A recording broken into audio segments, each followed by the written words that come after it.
We are a few days into NHL free agency. Let's talk about what the Rangers, Devils, and Islanders are doing or not doing.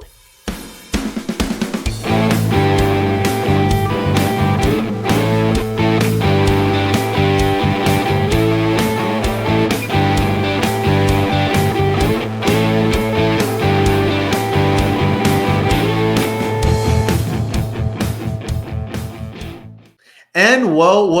Welcome back to New York Sports WickerMedia. I'm Wa2K99. Thank you, as always, for taking the time to watch these videos. So today I wanted to take a minute and talk about what's going on with the NHL offseason. So free agency did start a couple of days ago, and as typically happens in hockey, most of the free agents, the prime free agents, were gobbled up immediately, and not a whole lot of them went to the New York teams. I'm actually going to start with the New Jersey Devils and what they've done.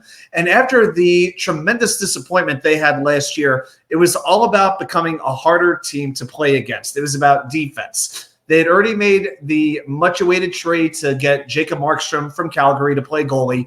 They traded John Marino, one of their better defensemen, at the draft for 2 picks. At the draft, Marino had 25 points in 75 games last year, but they replaced him with, in my mind, a better fit for what the team needs, and that's Brett Pesce, because the Devils last year were 26th in goals against per game, with 3.43 goals allowed per game.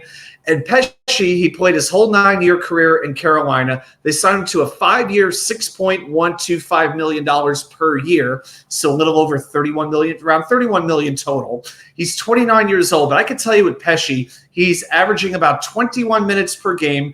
Excellent shot blocker. He blocks on average over 100 shots a season.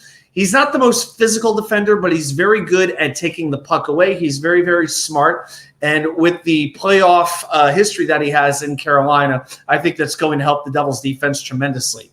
They also added a good deal of physicality with Brendan Dillon, formerly of the Winnipeg Jets. They gave him 3 years, $4 million a year. And another Hurricane came over, and Stefan Nason, who's more of a bottom-line forward. They gave him a 3-year deal, $2.75 million per. Very physical, aggressive player, I could tell you. And he actually played with New Jersey from 2017 to 2019. And Nason could actually contribute on special teams a little bit. The Devils knew what they had to do coming into this season. They have plenty of offensive talent between Hughes, between Hamilton, between Hischier, and guys like that. But they really had to upgrade their defensive abilities, and I think they have done that. And they have definitely made themselves, in my mind, a contender once again in the Metropolitan Division. Now, as far as the Islanders go, they have not done a whole heck of a lot. About all they really did was sign forward Anthony Duclair to a 4-year, $14 million contract. This is his 9th NHL team, if you can believe that. He has played with almost a third of the teams in the NHL. But the Islanders need a finisher. They need somebody who can put the puck in the net, and Duclair certainly answers the call. He had 24 goals last year, most recently with Tampa Bay. He did not put a puck in the net in the Lightning's 5-game loss to the Florida Panthers.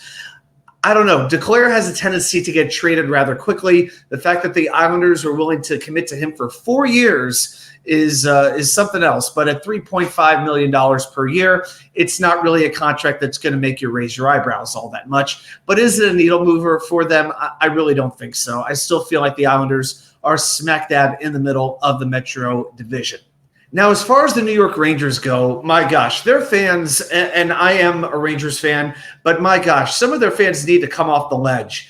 There were Ranger fans who had these grand expectations. The Rangers had to go out and sign Steven Stamkos, sign Tyler Toffoli, give out these huge contracts to take the next step to be a true Stanley Cup contender. And I never felt they needed to do that. I never felt they were going to do that.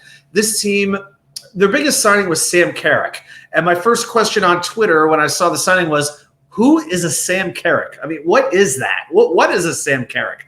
Well, he's a 32-year-old center, played 76 games last year with Anaheim and Edmonton, played 10 games in the playoffs for the Oilers as they made their run to the Stanley Cup Finals, scored a career-high 10 goals in the regular season. Certainly, you're not counting on him to score goals, but the Rangers gave him a 3-year, $3 million contract. He's going to bring some grit. He's going to bring some forechecking ability. He's willing to throw the body. And since he's signed to $1 million a year or less, he can be put in Hartford if needed without any cap penalty. Now, I don't really care that they didn't make any marquee signings. I mean, some of these deals are ridiculous. Tyler Bertuzzi got $5.5 million a year. I would never have gone past $4.5 for him. Brady Shea got $7 million a year from Nashville. I mean, God bless him. To me, he is definitely not worth that. Alex Wenberg got $5 million a year from San Jose. You know what I would do? A lot of people were talking about the Rangers needing that right wing to go with Zibanejad and Kreider. You know what? I would give one of the kids a chance to earn that spot, whether it's a Will Cooley or Brennan Othman, who's looking to make the big club this year for good. And plus, you had to save most of your money because you have your own players to keep. Ryan Lindgren and Braden Schneider are restricted free agents. Next summer, you have unrestricted free agents in Igor Shesterkin. We've talked about that before. Plus Keandre Miller, plus Alexei Lafreniere. You know, sometimes it's better to not make a move than to make a reckless move. And right now, the Rangers are being a little bit conservative, and I don't blame them for doing that. Now, they did make one trade, and that was for Riley Smith of the Pittsburgh Penguins. They gave up a second-round and fifth-round pick to acquire the 33-year-old right winger.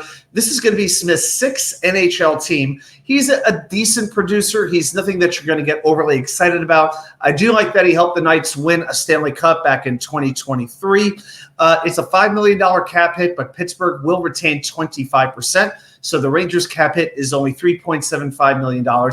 And if you want to dig into this, he is a little bit more productive in the playoffs than he is in the regular season. In the regular season, in his career, he averages 0.61 points per game. In the playoffs, 0.75 points per game. So is it a needle mover? No, it's not. But I think the needle movers are going to be the young guns coming up. A second year of Will Cooley and Brennan Othman coming up. I think and maybe even Zach Jones having a regular spot on this defense. You know, I think that the Rangers have what they need to contend, and then they can get a little bit of toughness later on because a gritty player is not going to cost you a whole lot of money. All right. I'm not so worried that they need top level talent. The Rangers have the talent. They need the tenacity. That is the key. But you know what? They have plenty to get through the regular season, and there's time to make a move before the playoffs. But I did want to take a moment here and talk about something that seems to be a little bit controversial on social media over the last couple of days and in the media and on the radio where they actually talk about hockey, the few stations that do. And that's the whole Jacob Trouba fiasco. So the Rangers captain has 2 years, $16 million left on his deal, $8 million a year. He had a no-trade clause, and it ended July 1st. Now that July 1st has passed, he has 15 teams that he can block a trade to if he doesn't want to go there. He has already submitted that list. He submitted that this week to the Rangers. But he does not want to be traded. Now, one of the big reasons is, and this is where the controversy comes in, his wife is in a residency in New York City to become a doctor, and that was supposed to end this year in 2024. Now it's been delayed, I think, due to the pandemic. Now it's not going to end until 2025. So all of a sudden, Trouba is basically begging the Rangers to not trade him. Okay, so that is one of the big issues. The New York Post had reported the Rangers had a trade in principle worked out with Detroit. In that deal, the Rangers were going to retain $2.5 million of the $8 million salary per year. But it seems like that trade was negotiated or even agreed on before Trouba submitted his no-trade list to the Rangers. So it's like, were the Rangers negotiating with a team that they didn't know was going to be on the list? Because, you know, that's kind of wasting your time, isn't it? So I didn't really understand that. But I think one of the issues with the Rangers, the way they handled this, is that they didn't really go out of their way to keep it quiet. It's not as if they came out with a press release to say, okay, we're looking to trade Jacob Trouba. Everybody give us your best bids. And it became like a big auction or something like that. But it did get out into the open, and it really did seem to bother Trouba. And I don't blame him for being upset about that. But why does it seems like Trouba almost seems like he should be getting the special treatment over other athletes? I mean, if you have a family, there's never a good time to be traded. I understand that. He wants to keep his family together. Absolutely understood. And I give Kelly, his wife, all the credit in the world for wanting to enter the medical field. But he agreed to this contract 5 years ago. He is fair game to be traded now. And the New York Rangers should not be about placating to one player's desire. They should be about doing everything they can to win the freaking Stanley Cup for the first time in 30 years. The window is closing.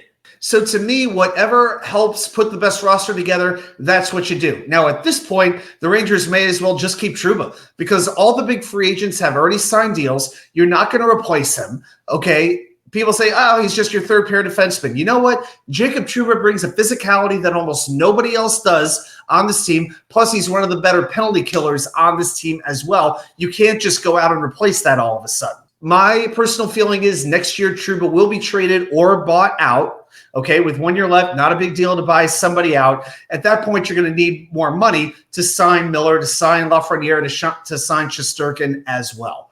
But for right now, I'm sorry, the Rangers should not, even if he is the captain, the Rangers need to think about the team more than any one individual. And that said, I never expected Trouba to leave during this offseason.